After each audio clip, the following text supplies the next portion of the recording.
السلام عليكم ورحمة الله وبركاته. بسم الله الرحمن الرحيم. الحمد لله رب العالمين والصلاة والسلام على سيدنا محمد وعلى آله وصحبه أجمعين. Jazakumullah khair. Thank you all for coming. And to those of you that are on the live stream, share the link so people can watch, inshallah.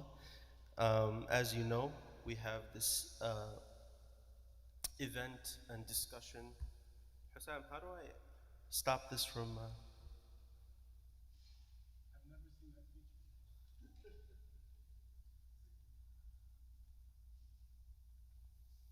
No, but the slideshow is moving. It's going on by itself. Tfadl. Like yeah, thank you. So as you know, we're having this discussion, inshallah, on the topic of abortion, what Islam has to say, and the recent overturning of Roe v. Wade. And there's been a lot of conversation online already, maybe between yourselves in different group chats and whatnot. And so we wanted to have a event in the masjid where we can all pick Shaykh Yacine's brain, inshallah, and have a discussion. And you guys are free to ask any question. This is an environment, inshallah, that's a safe one.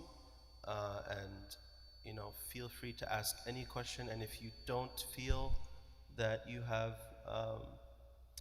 the space to do that with the mic, then you can text us. I hope the slide, oh, it's right there, down there. Okay? Yeah, but I thought it was going to be on a... Okay. Adi. So the number on the bottom there is a Google Voice number, so I'm not going to know who you are. I'm not going to see anything. So text your questions anonymously there. You can text them throughout the session, and I'll be looking and asking Shaykh Yacine that. And as well, if you want to ask, or if you just want to comment throughout, just raise your hand, we'll throw you a mic, and you can say what you have to say. Before we delve into the questions, Shaykh, to myself first and to everyone else, I think we have to enter this discussion and any discussion with the frame of mind that we are Muslim, right? And we know that Muslim or Islam has a meaning, right? Has two root meanings, correct, Shaykh? Who knows what those two meanings are? Brother Jed. To submit. So one of the root words, one of the root meanings is istislam, to submit to Allah subhanahu wa ta'ala. And the second, which is the more common one, peace or salam. So we have to come into this discussion willing to submit to what Allah subhanahu wa ta'ala and His Prophet sallallahu alayhi wa sallam said. This goes to everyone and especially me, right?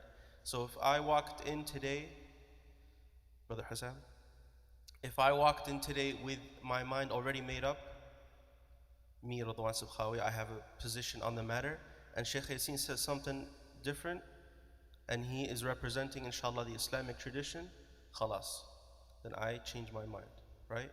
I should work on changing my mind. Obviously, it's not that simple. And that goes for all of us here. And Allah subhanahu wa ta'ala said in the Quran, بعد أعوذ بالله من الشيطان الرجيم من سورة الأحزاب وما كان لمؤمن ولا مؤمنة إذا قضى الله ورسوله أمرا أن يكون لهم الخيارة من أمرهم. That it's not befitting of a male believer or a female believer that if Allah and His Prophet sallallahu alaihi wasallam, they say something on a matter, that they have their own opinion or their own kind of say in that. So we're supposed to adopt, inshallah, whatever Islam says on the issue. With that in mind, Shaykh Yacine, we have some questions for you. And the questions are going to be framed kind of in the interview style, but myself and Sister Elena and any of you, if we have comments to add on, then we will do so. So the first question, Shaykh, obviously there are 3 panelists here, but 2 of us are men. So, if the topic is abortion and women's rights, why do we feel that we have the place to even talk about it? Why should we have an opinion on this if it's a women's rights issue? If you don't want me to talk about it, I can leave. Simple. Right? Bismillah ar-Rahman ar-Rahim. Alhamdulillah, salatu salam ala Rasulillah wa ala alihi wa sahbihi wa la. First of all, Jazakumullah khair everybody for coming and making the time to learn. And this is the attitude of the believers. Alhamdulillah, the fact that you are here, you wanted, because if you would like to formulate an opinion outside of what pleases Allah subhanahu wa ta'ala, you didn't have to come here, right? So the fact that you are here, you care about what Islam says, you care about what pleases Allah subhanahu wa ta'ala. So this is something to be appreciated. May Allah subhanahu wa ta'ala bless you all. May Allah subhanahu wa ta'ala open our hearts and our minds to be aligned with what pleases Allah subhanahu wa ta'ala, what is moral to Allah subhanahu wa ta'ala, what is right based on what Allah subhanahu wa ta'ala says. And before I answer the question why we men should talk about this issue, I would like to emphasize the importance of what we call it at-tajarrud lil-haq, that the wisdom is the goal of the believers. And I accept the truth regardless who says the truth. And outside of man and women debate and fight and this and that, I would like to share with you a story that I'm sure it's very simple, but I think it's profound in this context. Abu Hurairah radiallahu anhu once was assigned to guard the sadaqah, the money of the sadaqah, the properties of sadaqah. And shaitan came to steal. Everybody knows this story, right? Raise your hand if you know the story. Oh, maybe it's embarrassing. So for those of you who don't raise their hand, maybe they don't know the story. Never mind. But it's very well known story, right?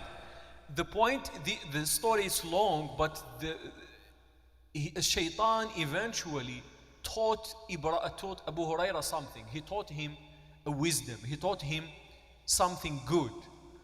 What is very, very profound in the story, that the Nabi Sallallahu Alaihi Wasallam told Abu Hurairah that, as a matter of fact, Shaitan spoke the truth. Yet, he's a big liar. So the point is, when we come to any debate, so many times we accept or we reject based on certain alignments or certain likes and dislikes, because it came from man or women, because it came from the right or left, because it came from this or that. That is not the attitude of the believer. The attitude of the believer is to be objective. What is right and what's wrong? I don't care who said it. That is secondary issue. That is what? Secondary issue. That is not the primary. The primary issue is, if I am saying something right today, then it should be accepted not because of my gender, not because I am man or woman, because it is the truth. If I'm saying something wrong, it has to be refused, it has to be rejected, not because I am man as well. It's because what? It's because it's wrong. Fundamentally, inherently is wrong. So to answer Radwan's question, the attitude of the believers is, we accept the truth from anywhere, from anyone. We accept the truth from the disbelievers. We accept the truth from shaitan. Why don't we accept the truth from man if it came from man? Right? This is number one. Number two, in Islam, we have never had this issue about man versus women. Right? Like you versus us. Women issues versus men issues. This is something purely un-Islamic. And for those of you who know history, they know how this happened in Western societies. But in Islam, we had peace for 1400 years between men and women, and with the respect. Of course, there is distinguish between man and women in terms of roles and responsibilities, but we don't have these notions in our tradition that, oh, man should not interfere in women matters, oh, women should not interfere. We had never had. Nabi Sallallahu Alaihi Wasallam was a messenger, he was a man, and he was the man for the entire nation. Aisha radiallahu anha was a female and he was a teacher for the entire Sahaba. So Aisha, people used to be waiting in line in front of her house to ask questions. And great Sahaba like Sayyiduna ibn Mas'ud, Sayyiduna ibn Abbas, they didn't say, oh, it's a female, I'm not going. Versus women at that time didn't say Muhammad is a man, no, we need a female messenger, right? So this notion that why it's man from women, that's not Islamic notion. Islamic notion is the truth. Wallahu ta'ala a'la wa a'lam. Barakallah feek, Shaykh. I think we have one. I think the reason that we get that question a lot or that comment a lot is because, especially on the topic of abortion or other topics that might be more emotionally charged, we cannot understand what a woman in that situation will ever go through, right? And so that appeal comes from the place that you're never going to understand what I'm going through. So in that sense, you should listen to me before you speak. Listen, not speak, right? Not have that reaction to say something.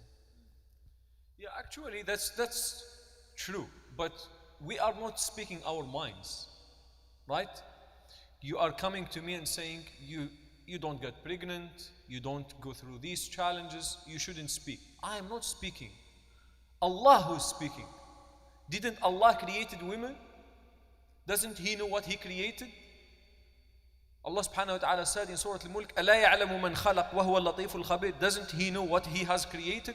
So only what we are saying is whether a man or female, for those of you who have heard people speaking from the Islamic tradition, man or women, as long as they are speaking the mainstream Islam, they are saying the same thing. It doesn't matter who they are in terms of gender, man or women.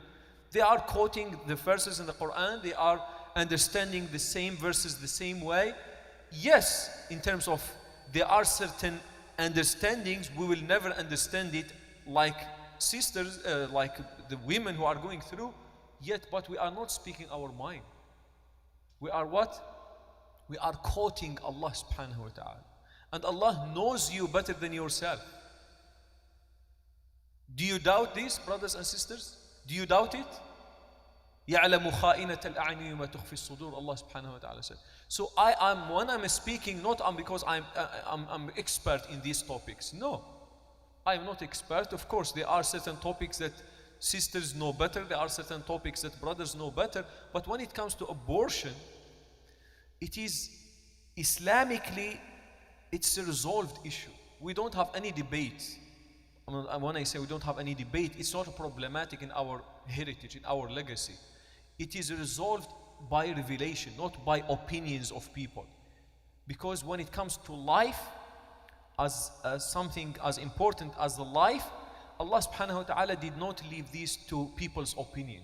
Allah Himself, through the revelation, resolved this issue through His messengers. And add to this, yes, maybe we are men, we don't understand so many things, and I do validate this, I do understand this, but also we have sisters, we have wives, and we will never understand fully what they go through, but we, as much as we can, we hear them, we understand them, we get their perspectives in the discourse that we give our community, and most importantly, as I said, we are quoting Allah subhanahu wa ta'ala and we are not speaking our mind. Barakallahu feekum. Any comment on that before we move to the next question from anyone? No. Bismillah. So I agree that this is primarily a sister's issue, and I don't really have like any strong opinions either way. But I remember I saw a video one time of there was a father outside of an abortion clinic, and he was crying because his wife was getting an abortion, and he didn't want his kid to get killed. And I remember that left a big impact on me, because this also, there's a father involved in this also, and that's half his fetus as well. So that's just something to keep in mind. Jazakallah khair. Any other comments before we go to the next question? بسم الله الرحمن الرحيم رب اشرح لي صدري ويسر لي أمري واحلل عقدة من لساني يفقهوا قولي. So yes, I am a woman, and I am also a sister, a daughter, a student, and many other things, right? But all of those are under an umbrella of one main thing about my identity, and that is Muslim, a servant of Allah subhanahu wa ta'ala. And as Shaykh Yacine said, for a Muslim, our lens of looking at things as right or wrong is not through our opinion, it's not through our emotions, it's through Allah subhanahu wa ta'ala. And we know our opinions and our emotions are actually changing every single day, and we can't ever rely on them for that reason. And when it comes to any topic, we always first go to the one who is constant, who has actually created us and given us this life and brought us into existence. So therefore, it's not a topic of men versus women, and whoever speaks on this is a servant of Allah subhanahu wa ta'ala and should be speaking through the lens of Allah and not through the lens of a woman or a man or opinion or emotion. Yes, we listen to that, we address that, we acknowledge that, we do what we can about it, but when it comes to the ruling, we're all on the same level as servants of Allah subhanahu wa ta'ala. Khair. The next question, inshallah, Shaykh. What is Islam's stance on abortion? This. I would like to give you some ground on the moral sort of perspective, or the Islamic perspective in terms of abortion. But I would like you to interrupt me any moment, because that may take some time for me to explain the abortion from Islam. But please feel free to interrupt me, ask questions, comment on what I say. I don't want this to turn into a lecture. I really want this to be discussion. I would like you to understand, I would like you to gauge, I would like you to participate and say your opinion. So from Islamic perspective, abortion is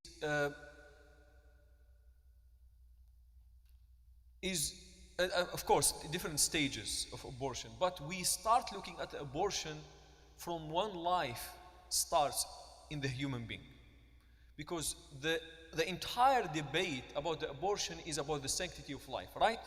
You understand this. So that leads us to discuss when does life start. If we can answer this question, then you can understand the Islamic stance on abortion. And Nabi Sallallahu Alaihi Wasallam taught us in several ahadith about the beginning of life, about the development of the fetus in the womb of the mother. And Al-Nabi Sallallahu Alaihi Wasallam, if we would like to summarize his sort of teaching and his statements and his ahadith, we can divide the stages of the development of the fetus into before 40 days, and then between 40 days and 120 days, and then 120 days and on. So before 40 days, there is a consensus among the ulama that the fetus is not given life yet. There is consensus among our ulama that life is not given to the fetus yet. So before 40 days, and when we say 40 days, I'm going to be here a little technical. When we say 40 days from Islamic perspective, not from medical perspective. Who knows what's the difference between Islamic and medical perspective in terms of counting the age of the fetus? Somebody from the audience who knows the difference between Islamic perspective and medical perspective? Somebody knows there? Okay, so from medical perspective, they count from the beginning of the last menstruation, of the last period. For example, when you go to the doctor and you are recognized that you are pregnant, they ask you, the first question they ask you, when was your last period? You tell them it was, for example, just February 12 started and ended, let's say February 18. So they start counting from February 12. This is from when they start sort of counting the age of the baby, right? Or the fetus. From Islamic perspective is different. Islamic perspective is from what we call it conception. What does conception mean? What does conception mean? Fertilized.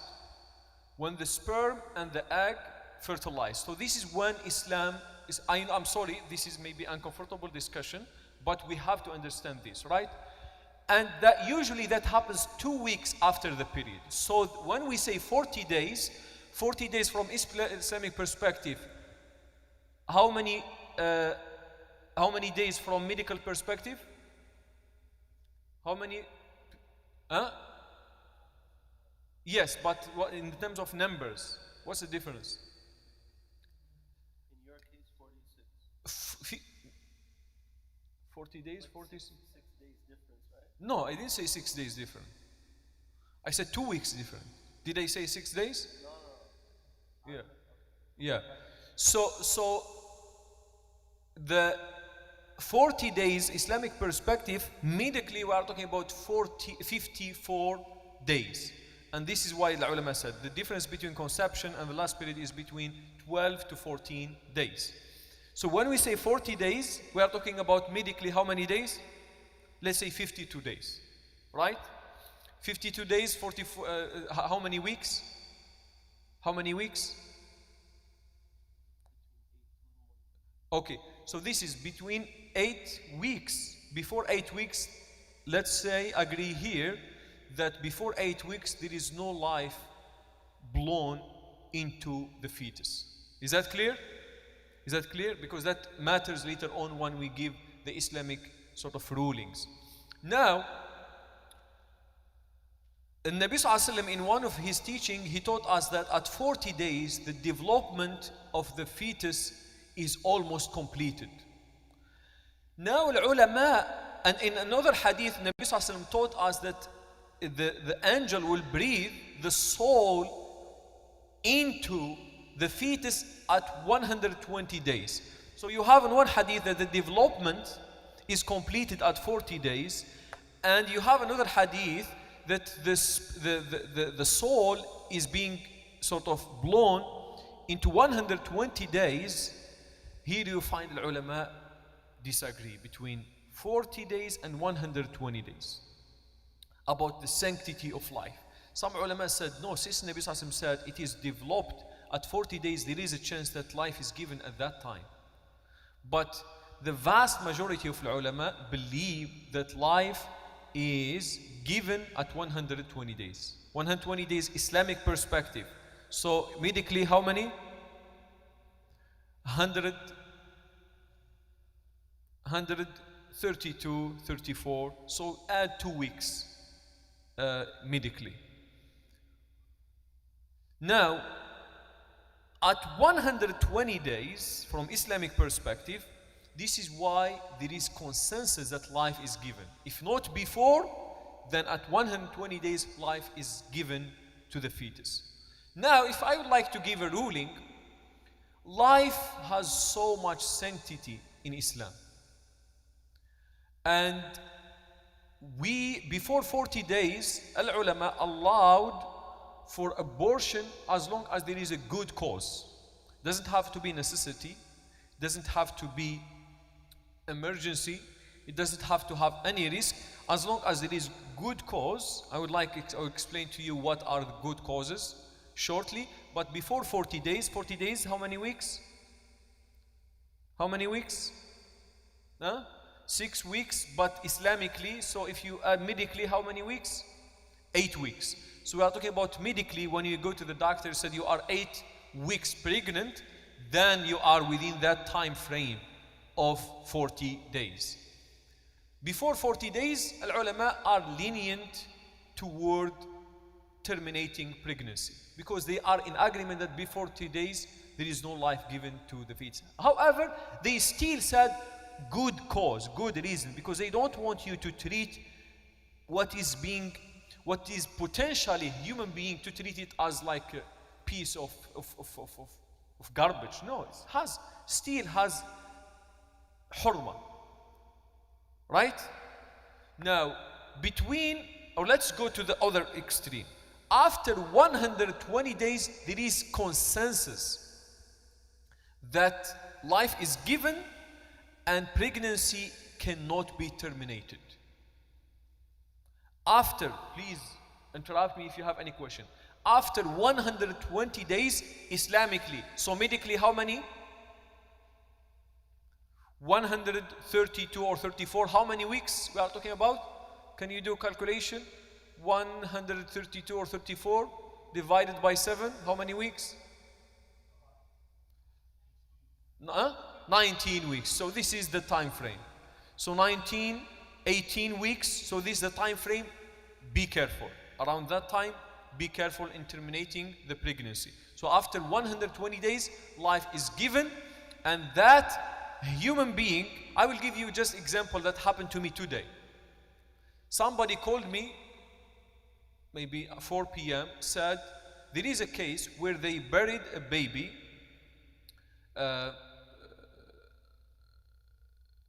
not a born baby, fetus, was miscarriage, and they buried them in the wrong place. And they called me, they said, it happened after Dohar, they said, can we open the grave and we sort of transport these piece of flesh to different place. The first question I asked them, I said, how many weeks in pregnancy? If it is very close to 120 days, then this has the sanctity of a human being, and the grave cannot be opened except in the extreme conditions, like as the investigation or something, like any human being. Before that, there is some leniency. We can open the grave. So I just give you example because it happened today. Now, after 120 days, it's a human being and his life has sanctity. There is one case among the ulama that is agreed upon that you can terminate pregnancy if the life of the mother at risk. No matter how far is the pregnancy, if the life of the mother at risk, but serious risk, not like minor complications, like the life at risk. Like if this pregnancy were to continue, there is a chance that we lose the mother, or it will be in the extreme conditions. Maybe we don't lose her life, but it will be struggling severely. At that case, it is an exception. We can terminate the pregnancy, though it is a life. Why? Why we terminate the pregnancy though it's a life? Because the life of the mother is more important. The born life comes before the unborn life, if you will. Number one. Number two, the mother is the asl, is the origin. The baby is the result of the mother. So we preserve, when there is conflict, we preserve. Imagine a tree and branch. If you have a sick branch, what do? You don't cut the tree. What do you cut? You cut the branch, but you preserve the tree. The mother is a tree, and the baby is a branch from the mother. So at extreme conditions, we cut the branch to preserve the tree. And the ulama said it has to be 3 different doctors agreeing on the same report. Like if one doctor said we maybe lose her, but other doctor said no, it's okay. No. So it has to be at least 3 doctors, and all of them agree that if the pregnancy will continue, we might lose the mother, or high chance we are going to lose the mother. Right? So this is after 120 days. After 120 days. There is another exception, but it's not agreed upon. The first one is agreed upon. The second one is not agreed upon. If we are going to lose the baby itself, the fetus, we mean if the pregnancy will continue, the baby will be born with severe defect. Right? Before 120 days, you can do it. You can eliminate. We'll talk about it. But after 120 days, if life is given, there is a big debate among our ulama. I will give you the conclusion shortly, inshallah ta'ala. Na'am, Jad.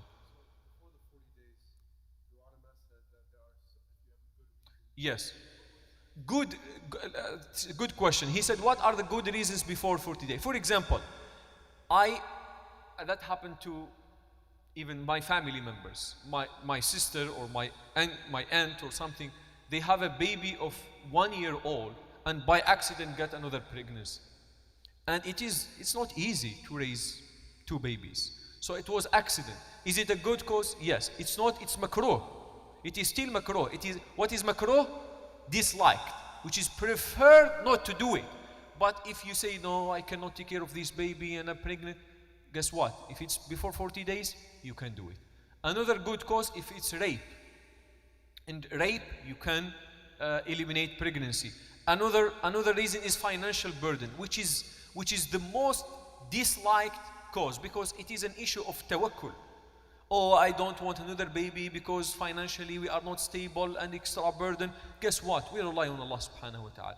But as long as it's before 40 days, it's disliked, but you can do it. So before 40 days, it doesn't have to be necessity. Any reasonable cause, not like no reason, right? Any reasonable cause, like I will give you, somebody will tell me, what is no reason? No reason, 2 couples, they are trying to get pregnant, to make a child, and then, oh, guess what? Let's change our mind. You don't want baby anymore.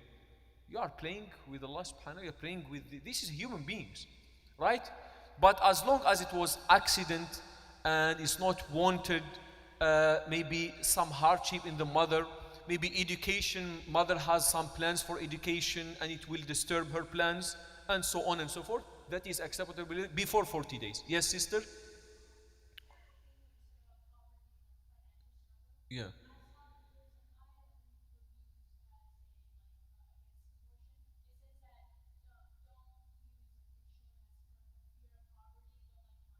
Beautiful.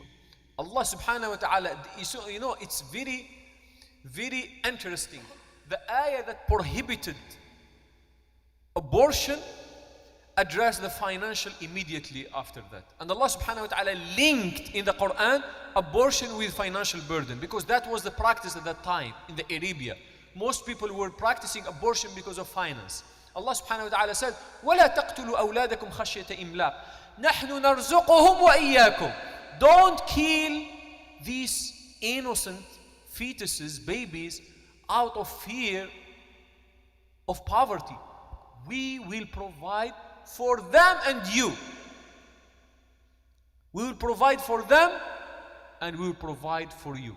So this is why the financial cause is the less sort of, because it's an issue of reliance. Don't you rely on Allah subhanahu wa ta'ala? I understand if it's not meant by accident, you have another baby, this is more of acceptable.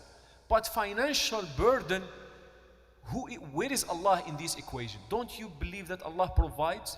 However, again, if it's before 40 days, it is disliked, but you are not doing something haram. Right? We are still before 40 days. Yes, sister?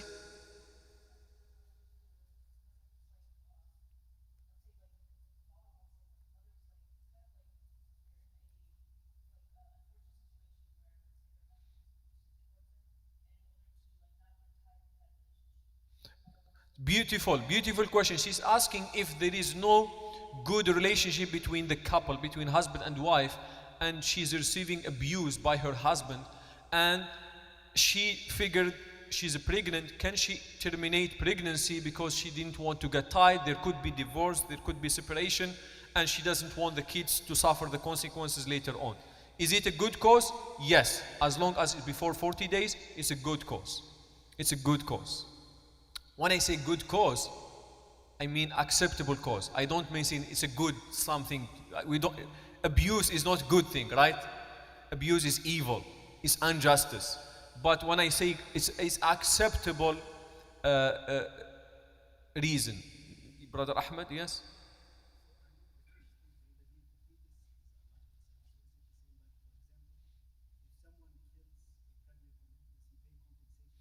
That's a good question. Can you keep this last after we talk about the other case? But please remind me, this is a very profound question. On a similar note, what if the husband and wife are disagreeing? Okay, that's another question. What if the husband and wife are disagreeing on keeping or terminating pregnancy? I would like to hear the sister's opinion. Can somebody, yes, what do you think? If the husband and wife are not on the same page?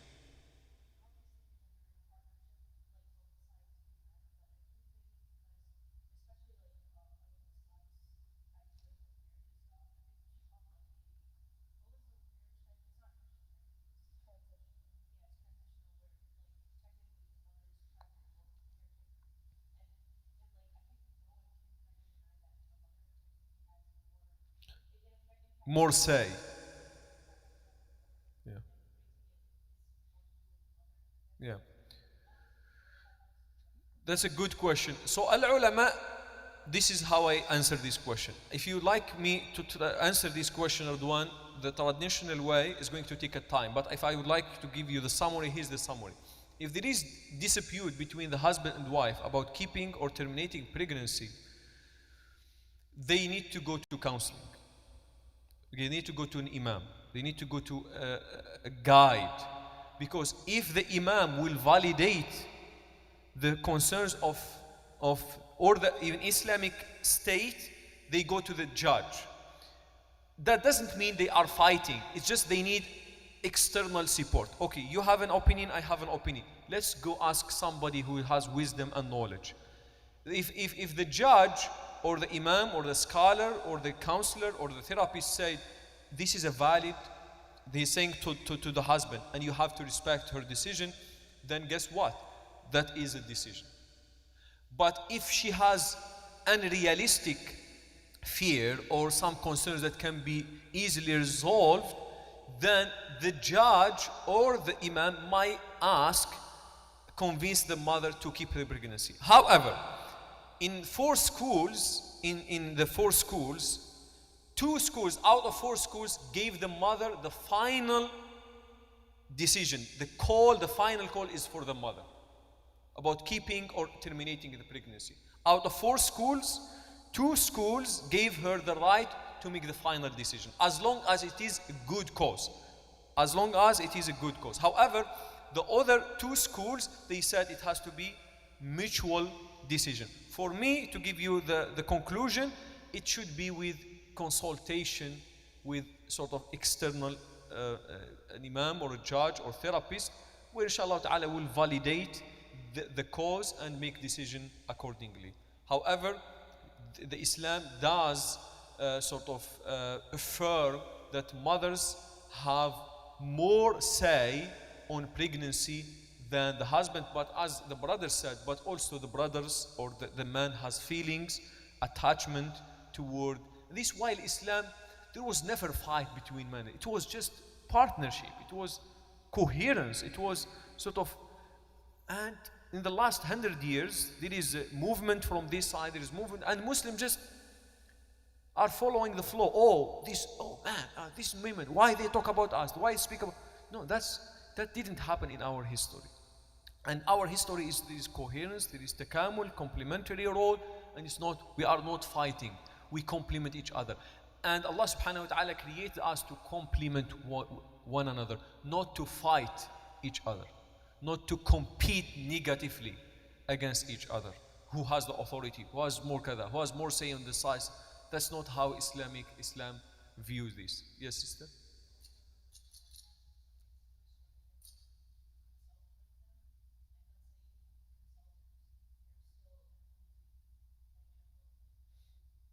They are not in agreement.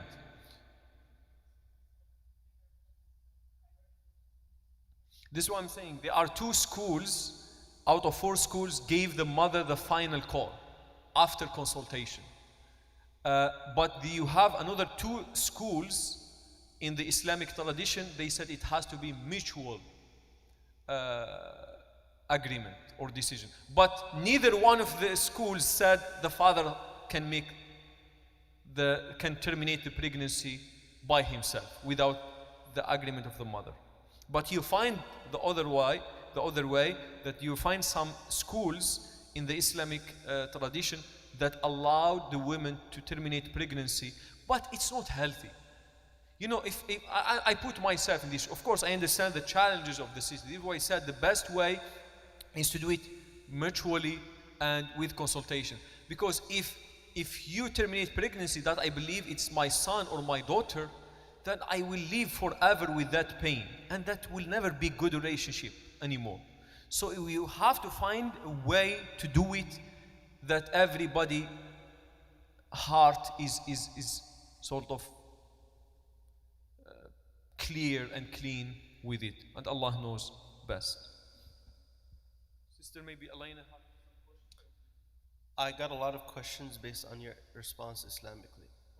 So it sounds like before 40 days, the reason does not have to be as stringent or as crucial. Like you said, it could be maybe the mother's education or something like that. So if that's the case, what is wrong with us supporting the pro-choice side, given that, you know, abortion in terms of the Islamic stance seems to be much more open? Okay, before I go to answer this question, can you allow me to answer between 40 and 120 days? I didn't answer that yet. So I answered before 40 days is lenient and there is room. After 120 days, absolutely no, except one case that is agreed upon, which is the mother's life at risk. And the second case that is not agreed upon is what? If the child is going to be born with defect, severe defect. You'll find some ulama said if he's not going to make it through, or is going to be born with and cause so much grief to his parents and to himself, and not have a normal life because of mental illness, because of severe complications, some ulama allow after 120 days. They are very minority. Yes. And I'm coming to be rape and incest after 120 days, the vast majority prohibit that. They allow it before 120 days. This is why I'm going to discuss right now. Between 40 and 120 days, what we call it, it is stricter, but the door is not closed. Before 40 days, we said a good cause. Now, after 40 days and before 120 days, is necessity. Necessity. Meaning, rape, yes. Between 40 and 120, if there is rape, you can terminate pregnancy. If the child is going to be born with defect, you can, as long as serious defect, not blind. We have so many blind people, they change the course of history in their knowledge, in their contribution, in their guidance to their communities. So not because he doesn't have a hand, doesn't have a leg, or he doesn't see, or he doesn't. These people you cannot, they can live through, and they could be barakah in the life of their parents. However, if it is very severe, and the ulama, if you go to the councils of fiqh, there are several, they listed examples, and it's case by case. When you face this case, you go to the imam or scholar. This is the case, this is what the doctor is saying. The first thing the imam would say, let's seek double opinion. Let's seek another opinion. Let's talk another doctor. Let's take more exams. Let's take this. Let's take this. And then if all agree that the baby will suffer a big deal, then they allow you to terminate the pregnancy. So the conclusion between 40 and 120 days, you can terminate the pregnancy not with just any cause, like we don't want to get a baby, we don't want this. No, it has to be more of a valid opinion. 120 more, it is absolutely, it's a human life, and have the sanctity of a human life. Now, okay, should I take the audience or I come to you? On that. Okay. I think you mentioned before that the majority of scholars said that the installment happens at 120 days. Yes. So what? If that's the case, why do you need a more serious reason? So why he's asking question, he said, since the vast, according to the reports, since the vast majority of ulama said the life is given at 120 days, why we are strict between 40 and 20 days? I would like somebody from the audience to answer this question. Why we are strict between 40 and 120 days? If life is given, yes, Muhammad. Because there is even slight chance that life is given before that. We don't want to take a risk, right? There is no definitive answer. So 95% the life is given 120. But there is maybe 1%, 2% chance that the scholars who are maybe out of hundreds of thousands of scholars, maybe there are 20 or 40 or 50 who said the life is given 40, maybe they have the right. They are right. So for us not to take it lightly, after 40 days we would like to be on the safe side. Yet, according to scripture, according to the prophetic teaching, there is not consensus but almost consensus that life is given at 120 days. This is why before 120 days there is some room, but as long as there is a legitimate cause, not no reason. Yes, brother on the back. Wa alaikum salam.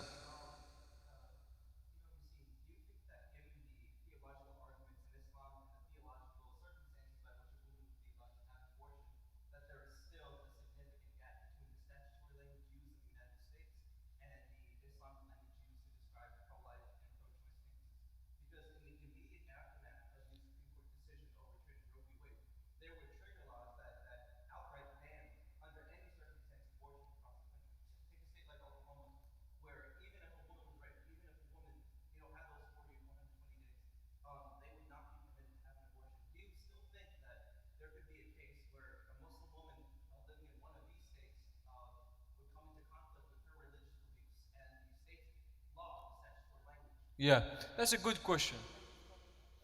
Yeah, actually, and this is not different from the question that Ardwan just asked about. Does that mean, based on what I explained in Islamic theology behind the abortion, does that make us closer to pro-choice or pro-life? And this I will take me to a completely different discussion, because that's a political discussion. What I discussed so far is what? Is a religious discussion. This is what we believe as Muslims. This is what Allah subhanahu wa ta'ala will ask us. Me as a Muslim, if I said in front of Allah subhanahu wa ta'ala, will ask me about what's right and what's wrong, about my own practice. Allah won't ask me about the society. Allah won't ask me about the Supreme Court. Allah won't ask me about the left or the right. Allah won't ask me about Republicans versus the Democrats. Allah will ask me about you, Yacine, Fatima, Aisha. That is in the Quran, who's right, who's wrong, and you did it. Allah won't ask you about the rules and regulations. However, to answer your question, we do have empathy and compassion with women who are in these states and don't have the right to do it if within early term abortion. We do feel bad about them. However, I would like to say something. Islam is neither pro-choice nor pro-life. When I say nor pro-life, doesn't mean we don't validate the sanctity of life. When I say Islam not with the pro-life, I mean not with this toxic debate in our society that is unhealthy, that is empty from basic understanding from each side, because there is some right in both camps and there is some wrongs in both camps, the right and the left. This is why Islam, neither the right represent our belief nor the left fully represent our belief. So Islam is a unique opinion when it comes to abortion. Islam does have mercy with the woman. Islam does have the basic understandings for unique conditions and circumstances for the women, yet Islam validate the sanctity of life. And this combination between respecting the rights of the women and respecting the sanctity of life, this is the new combination that we can offer to our communities. Instead of us as a Muslim community just adopting the right side or the left side, let's say, stop for a moment. Can we propose something different? Can we propose something that is neither here or nor this, that is more moral, more merciful, and more practical. Like some I was listening to some speakers, and they were sharing statistics that 70% of Americans are okay with restrictions on abortion during the late term, like after 5 months. This is, I don't know if this is accurate, but if we propose something different, instead of us adapting or camping or siding with a particular camp, the right or the left, we can propose something that is more beautiful, more moral, more profound in rahmah and in ascending. So, are we with the right or are we with the left? We are with Allah subhanahu wa ta'ala. And we validate what's right in the camp of the right, because here in there, yes, you are, but we tell them you have to be consistent, right? If you are defending the sanctity of life, why don't you defend the sanctity of life when it comes to restriction on weapons? Why don't you respect the sanctity of the black life? Why don't you respect this? Why don't you respect this? You have to be consistent. If you really believe in the sanctity of life, all the life is sacred, all the life dignified, all the life has so high value in the sight of Allah subhanahu wa ta'ala. So you cannot pick and choose. Not only the white life matters, right? All life matters. Black, brown, red, blue, right? No color, transparent, all lives matters, right? Huh? Do we have blue life? Maybe you can start a new campaign, blue life matter. Huh? Green life matter. Huh? So what I want to say, we do see hypocrisy in this camp. We do see inconsistency in this camp. Like, why don't you dignify all lives? Why don't you provide solutions for the mothers who are struggling in pregnancy with health care, with proper support, with it? Be consistent. And also we go to the left camp and we tell them we are sorry. Maybe we agree that the women have rights, the women have choice, but we tell them also life has sanctity. And for us, it's not up to me to decide who comes first, the life of the baby versus the life of the mother. We tell them it's by the divine. It's not me. It's not my opinion. You want to disagree with me? Yes. You have every right. But me as a Muslim, I choose to adhere to this faith and the religion. I obey Allah subhanahu wa ta'ala. And if Allah prohibit me to violate the life of this fetus after 120 days, I'm sorry, I cannot adapt your ideology just because we have so much in common. Yes, we have some things in common with the left. They are defending our freedom, they are against war, they are against this, they are with maybe health system. We have so much in common, but we don't have to agree on everything, right? Here we can draw the line. This is our moral values, and we say, excuse us, life has sanctity, and we cannot just ignore it. This is why I am proposing to you, brothers and sisters, instead of us siding with the right or with the left, what can we do? What can we do? We can offer something better. And I like statement was said, we are doing disservice to our society, to the American society, we as a Muslim community. Please underline what I'm saying. We are doing disservice to the American society by siding with the right or the left in this debate, because we have something much better to offer than siding with the right or the left. We have something that is merciful, considering women's rights, also respecting the sanctity of life. And guess what? Not only respecting women's rights, also fighting for their rights if they are pregnant, and the health system and this and that. Islam's solution is comprehensive. Islam's solution is comprehensive and holistic, and guess what? Divine, not a human being, not made by Supreme Court that could change every 4 or 5 years. Today, the majority is for the right and they overturn the law. After a decade, the liberals will take the majority and they will will overturn the law, and they keep changing. It's human desires. No, this human desire is a divine. Allah made it clear and cut. And we have to, Allah subhanahu wa ta'ala, when He describes the attitude of the believer, He said, Sami'na, we hear and we obey. I spoke too much, I need a break. So, we have like half an hour before Maghrib and a lot of questions. So whenever you're going to answer from here on forward, just 10 seconds. Yes. Feel free to comment on me or to push back if you have any disagreement. You can feel free to push back. Yes.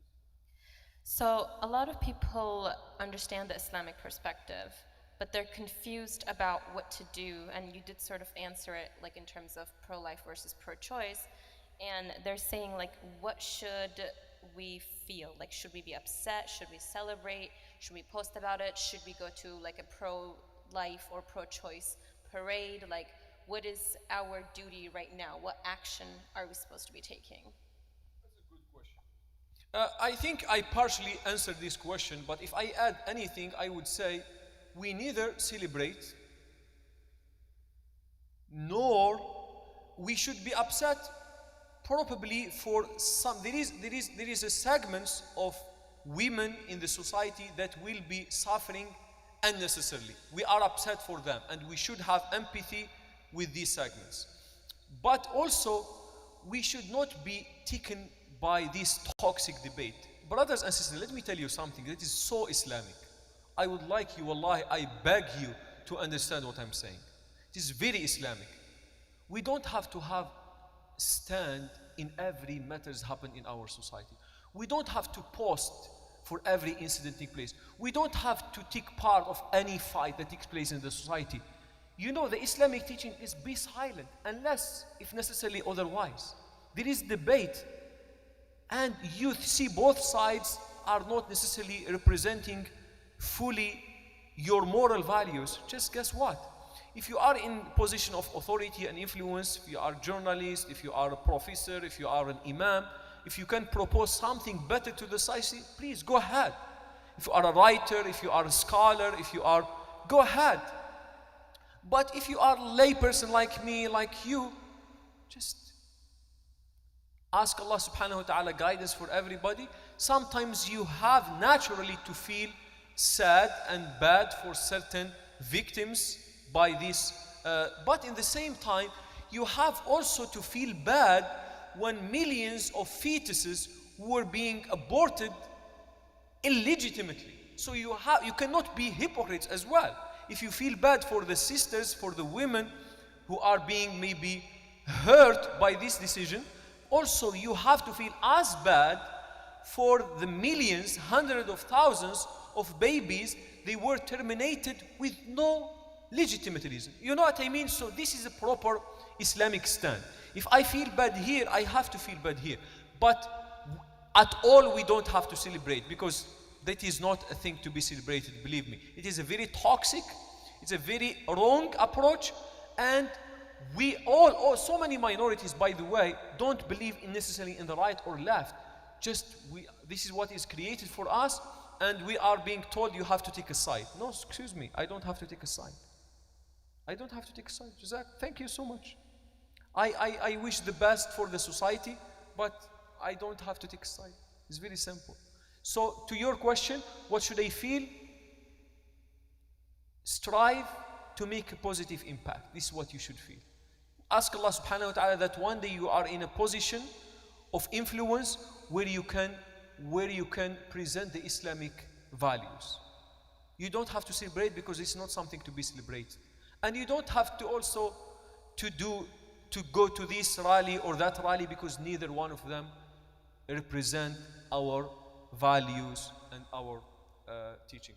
I would like to give chance to others. I know I get one of your questions, but some others, they have to take a turn, inshallah. Let's get some of the online questions. I will come to you. So the next question is more on the pro-choice. The argument that the pro-choice is saying is not necessarily that they're against or supporting abortion, it's that it should be someone's choice, like a woman's choice, which, you know, opens the other topic of my body, my choice. And Islam does not call for compulsion. And we're free to do, you know, as we choose and as we want, and we carry the consequences of those actions. So, you know, when it comes to that, and especially looking at the society where the sin is everywhere, people are already committing Zina, they're doing this and that, so it would be a way of like also imposing our religion onto others too. So shouldn't we be sporting pro-choice because of that? That's a good question. And by the way, yes, I validate this question. I understand where it's coming from. I understand that the people who say this, they are trying to be sort of coming to a ground where everybody has the freedom, including Muslims. I do understand that. However, the ideology is my body, my choice, Islamically is wrong, because it's not my body at the first place. It's not your body. Whether you are a man or a woman, is it your body? It's Allah's amana. It's Allah's property. Is it my body? It's Allah's property. If it's your body, why you are wearing hijab?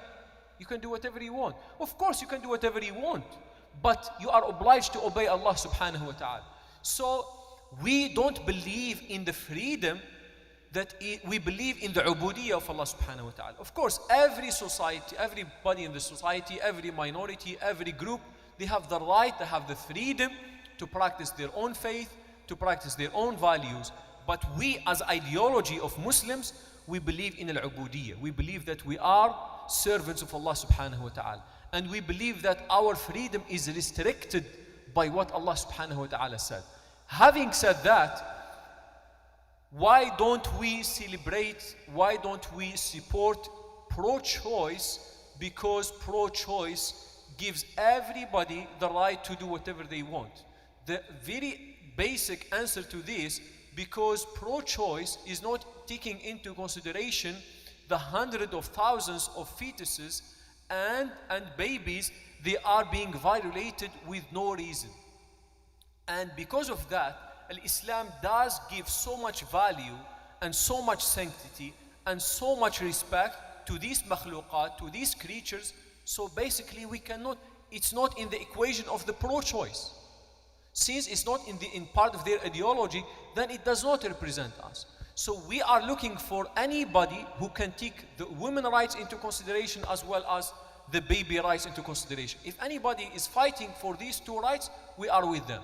But at that time, two camps are fighting for something very narrow, very inconsistent, and it doesn't represent the full moral picture that we as Muslims are trying to practice. So this question is more on an emotional level and in terms of activism. When it comes to, you know, this topic of abortion, so many people were loud. Either they were celebrating or they were crying and etc. And the question is, how come we are so loud and have so much energy for this topic, but when it comes to domestic violence or fostering children or helping women who are, you know, victims of rape in general, that we are staying quiet and we are not being as loud and as clear as we should be on Islam's stand in these matters? Well, I don't know. Here is something we need to understand. The fact that sometimes we make a mistake, that doesn't mean we have to be consistent with making mistakes. That is one thing.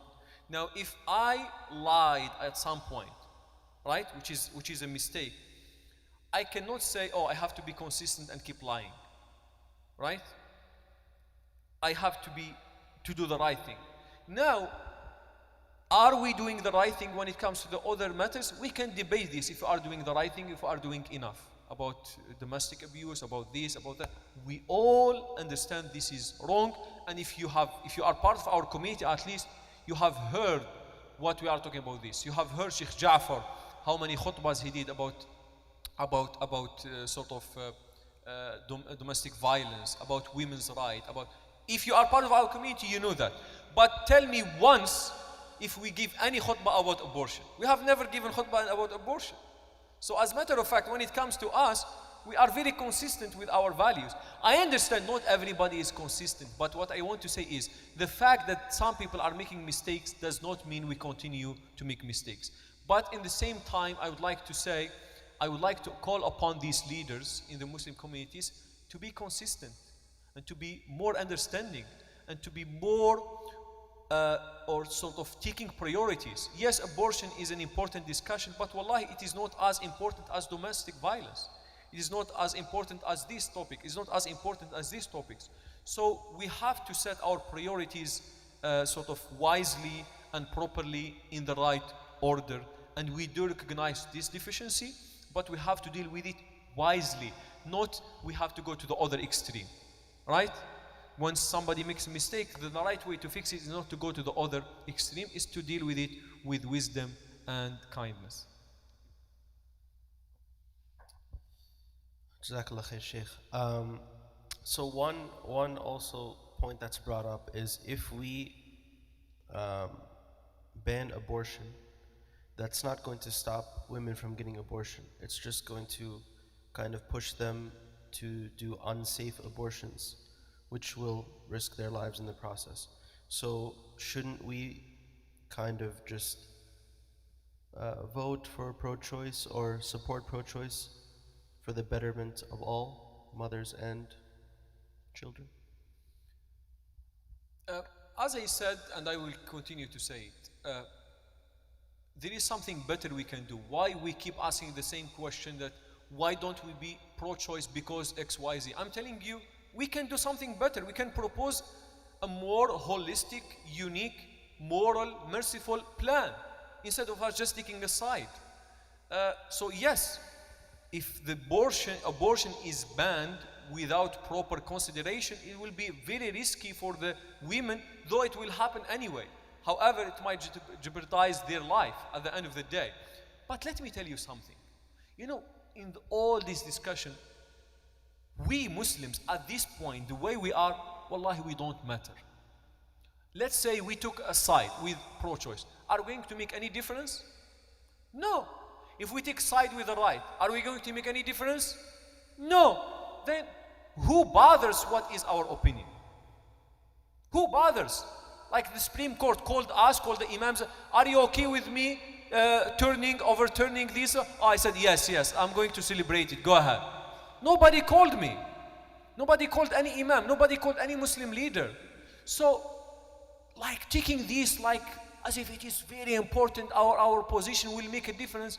We are not going to make any difference, guys. Just let's relax. Relax. Did you relax?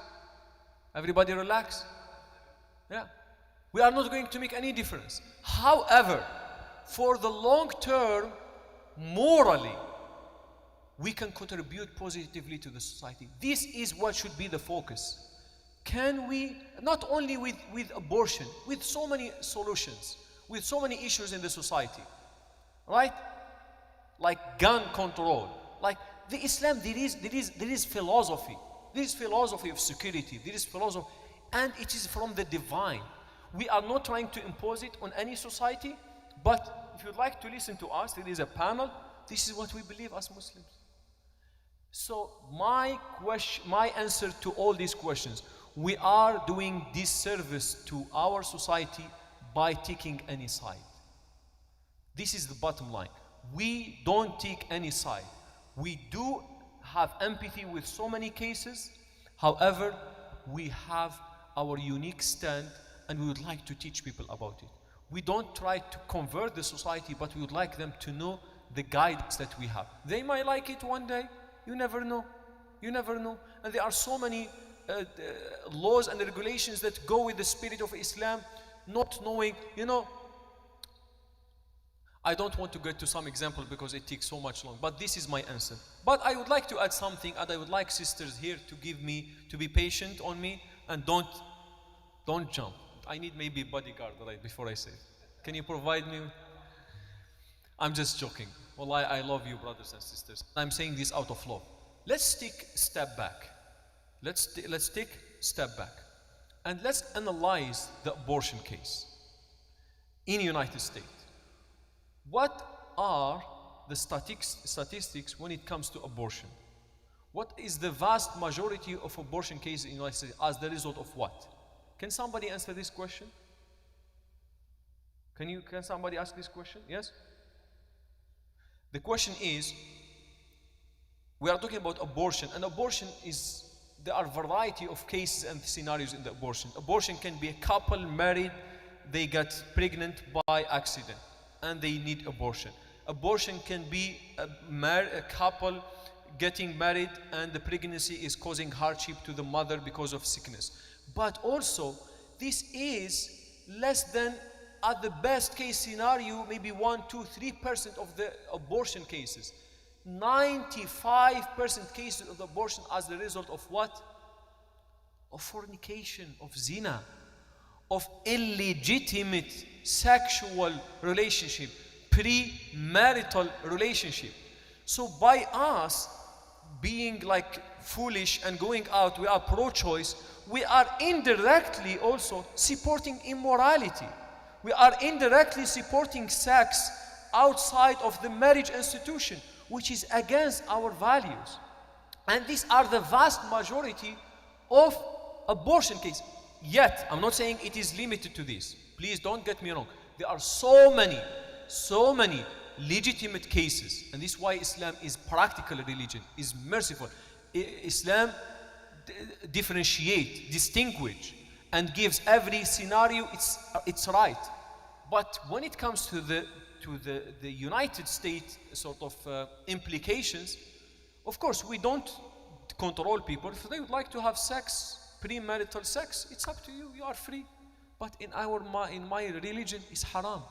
It's not allowed.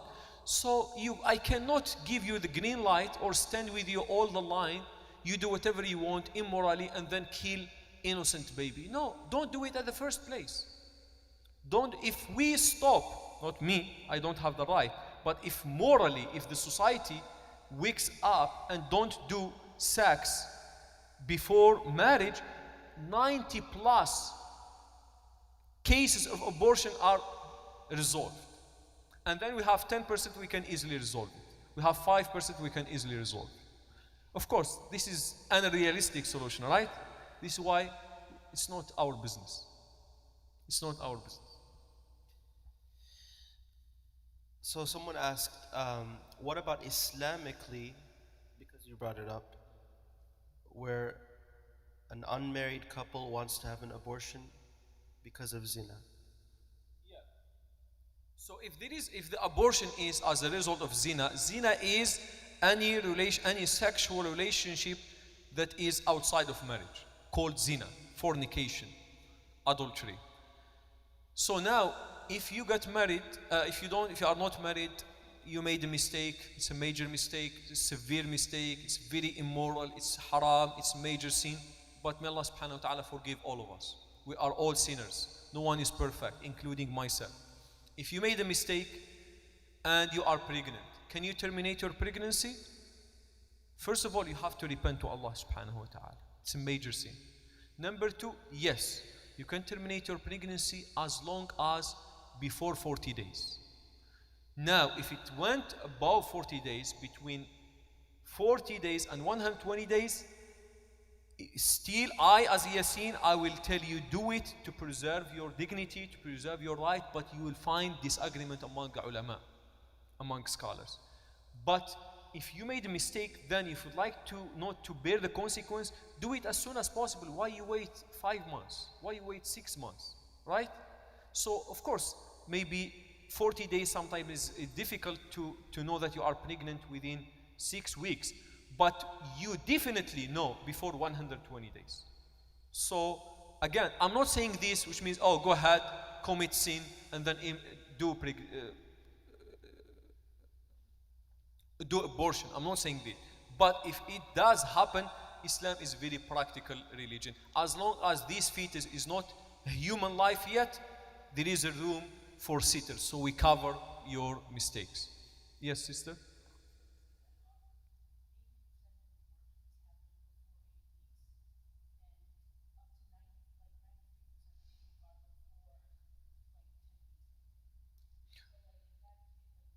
Are you sure with these statistics? You are saying 80% of abortion before 8 weeks?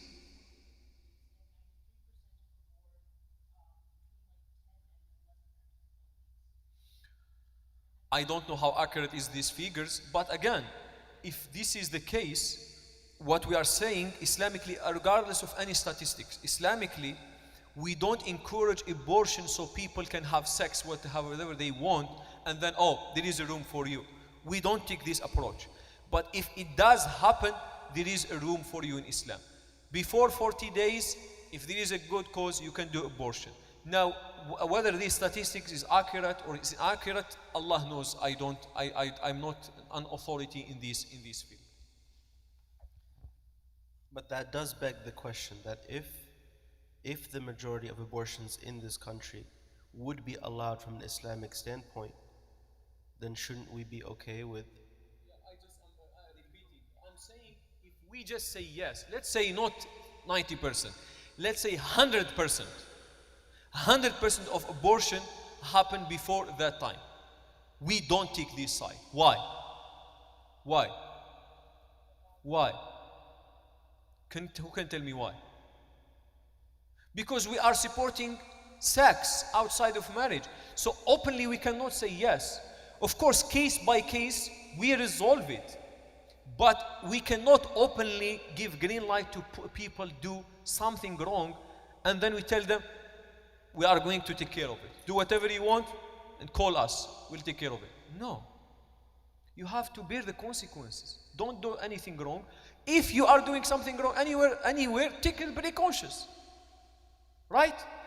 The point is, Islam does take everything into consideration. Moral values, mercy on the mothers, sanctity of life, the purity of the society, which is al-iffa, all this is what formulates the Islamic ideology. It's not just one side, it's not one piece of the equation, it's not one piece of this picture. We have to put all these pieces together and then formulate an opinion. So a lot of people have asked, and I didn't ask you, I was going to wait till the end, generally about contraceptives and before even resulting to abortion, other forms of birth control. Yeah, any form of birth control is allowed as long as, underline this, as long as it's safe medically. So you have to consider your doctor's advice. Any birth control methodology is okay as long as you have to deal with even B plan for those of you who are mothers or they know what plan B means. For those of you who are mothers who are familiar with this term, even plan B is considered a birth control and it's early stage and it can be done. And this but when we say this from moral stand, meaning, wait a second, we are not saying go commit fahisha, commit zina and we'll take care of it. This is not what we are saying. Islam prohibits any sexual intercourse before marriage. And when you get married, it is prohibited outside of the marriage institution. So Islam is a deen of purity, it's a deen of iffa, it's a deen of cleansing, and we believe that sex outside of marriage institution is not right, it's prohibited, and we are Muslims and we obey Allah subhanahu wa ta'ala. How about permanent birth control? Permanent birth control is not allowed in a manner that most likely, or there is a chance that you are going to change your opinion. So permanent birth control is makruh in Islam. Permanent birth control, it's not preferred, it's discouraged. It is discouraged. Islamic, but any other methodology, any other method of controlling the pregnancy is allowed as long as it's medically safe, as long as it is medically safe. Yes, brother, you have been holding your hand for. I feel bad for you because you got tired. Go ahead. Yeah.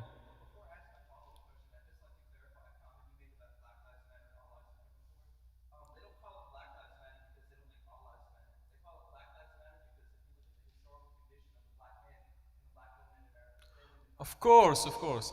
I Black Life Matters.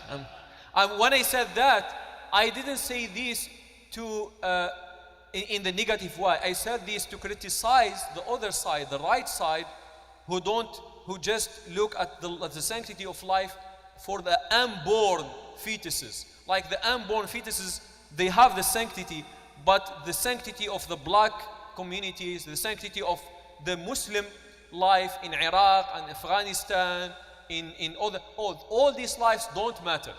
But the unborn fetus, it matters. I said this to demonstrate the hypocrisy of this camp. I didn't say that to undermine the struggle of our brothers and sisters in the African community. I didn't say that to undermine their struggle, their suffering in this society. Of course, we do feel very, very painful about what they went through, and they will continue. They are still going through this, unfortunately. So this is why we tell these people, if you believe in the sanctity of life, then be consistent.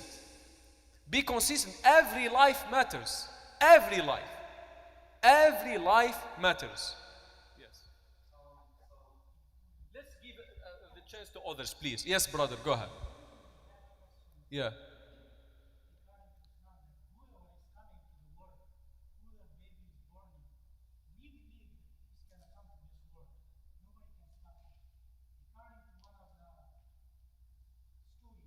Yeah. Yes. Sallallahu Alaihi Wasallam. Yeah. Sallallahu Alaihi Wasallam. Yeah. Yeah. And as a matter of fact, when she delivered, and she came to Nabi Sallallahu Alaihi Wasallam, she said, Ya Rasulullah, I am delivered safely. Now, hold me accountable to my sin. Nabi Sallallahu Alaihi Wasallam said, go and breastfeed, nurse your baby. And she came after 2 years with kisra, with a piece of bread in his mouth, showing in Nabi Sallallahu Alaihi Wasallam, now I finished nursing him. Now you can punish me. Nabi Sallallahu Alaihi Wasallam said, no, raise him, take care of him. So Nabi Sallallahu Alaihi Wasallam, this is the rahmah of Islam. This is the mercy of Islam. We are not going after people to punish them. We are not looking for people to make their life miserable. But in the same time, we cannot close our eyes about immorality. Okay, so we have to say this is right, this is wrong. And again, we don't dictate on the society what they do. We are talking about us as Muslims. This is right for us, and this is wrong for us. Everybody in the society has a choice to do whatever they want. But we Muslims, this is our values, and this is the land of freedom, right? Give us our freedom. And let's talk to the pro-choice camp. We tell them, you are pro-choice, right? This is our choice. Our choice as Muslims is neither to be with you nor to be with the right. Our choice. We are pro our choice. Let's make another camp. Pro our choice. What do you think? Pro our choice. There are so many others. Please go ahead.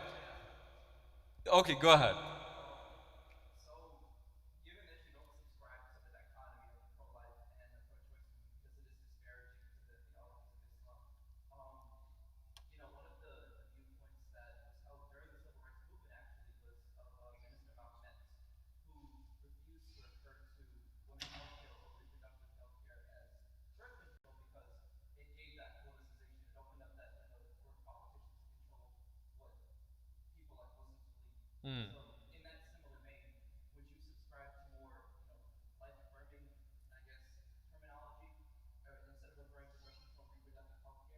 Yeah, I think this is smart. This is smart, and that takes it from this toxic political environment outside of this discussion that is very toxic and very unhealthy discussion. I would like somebody, okay, but I would like to give sisters, this is, yeah. This is something that some sisters talk to me about, and it goes back to the question of tawakkul, and it's really important to address. When it comes to rape, it's very triggering and very scary, and that was one of the reasons why a lot of people were very frightened when these laws passed, especially because Islam gives this right, but this country takes that right away. And the other thing is in terms of like a threat to a baby's life, right? And in both cases, I invite, and as you said before too, everyone to have more tawakkul on Allah subhanahu wa ta'ala, to rely more on Allah subhanahu wa ta'ala, and to make dua and to do our part of preaching the Islamic approach, and to not have this like black and white thinking of like it's doom or gloom. Like there's cases, I remember even when Shaykh Yasser family came, he said that his mother was told that he's going to turn out to be this like very scary, monstrous looking baby coming out, and everybody told her you have to get an abortion, and it was allowed. And I know people myself, 2 people who were told you're going to have a child with Down syndrome, so do you want to have an abortion? They didn't. Their children turned out perfectly intelligent without any mental illnesses. So it's just like a reminder that is so important in this discussion, is to have tawakkul in Allah subhanahu wa ta'ala. Yeah, and this is why I said Islam stand is unique, because Islam is combination of faith, trust in Allah subhanahu wa ta'ala, morality, practicality with women condition, sanctity of life. So the Islamic discourse is combination of all these facts that are unique to Islam. Unique to Islam. So this is why I am wondering, why should we take a side? Why don't we propose something better? This is what I'm asking. So if there is anything you can take home today, instead of you taking a side, what which is saying about rape, about this is validated in Islam, to have the right for abortion up until 120 days, which is we are talking about medically 134 days. We're talking about almost how many weeks? 18, 19, 20 weeks. Up to 20 weeks you can have abortion if it's a rape case or incest. But why we don't take a firm side, pro-choice or pro-life? Because neither one of their camps represent all these values, represent all these sort of Islamic. This is why, if we are asked our opinion, this is our opinion. But neither overturning is for our favor, nor the other side is in our favor. However, we do feel bad for the victims in both sides, and also the victims in both sides in terms of abortion. In the illegitimate cases, the babies, they are the victims. And on the other side, when there is a rape, when there is this, and there are states that don't allow them to do abortion, the mothers are victims. So we feel bad for both victims. However, this is our belief. Neither this nor this. Yes, sister.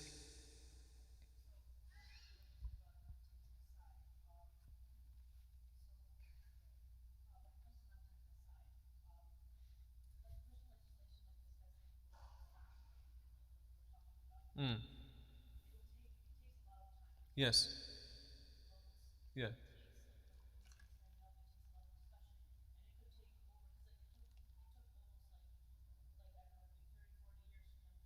Overturn. Oh, yes.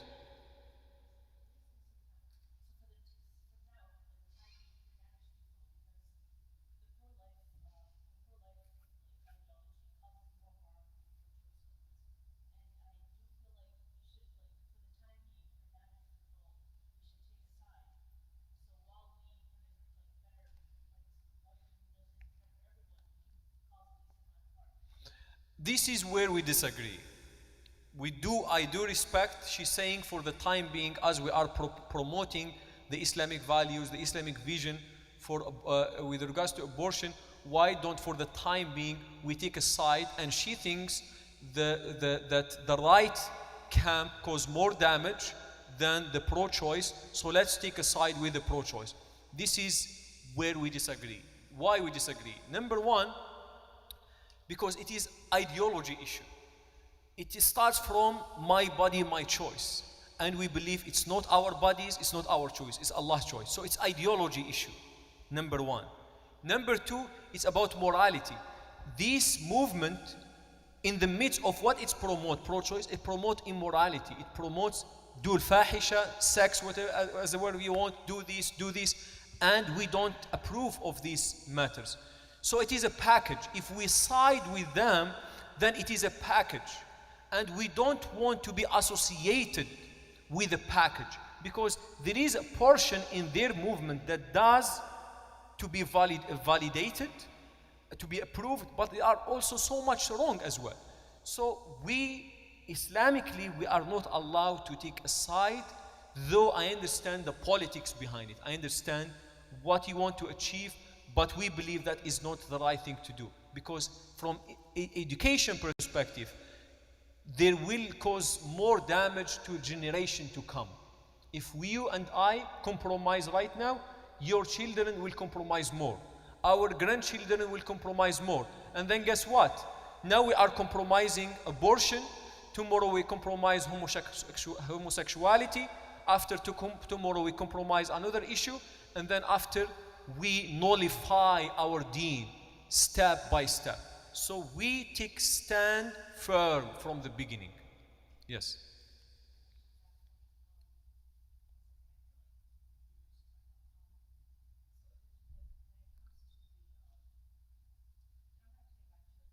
Khair inshallah. I will take yes. نعم. Okay.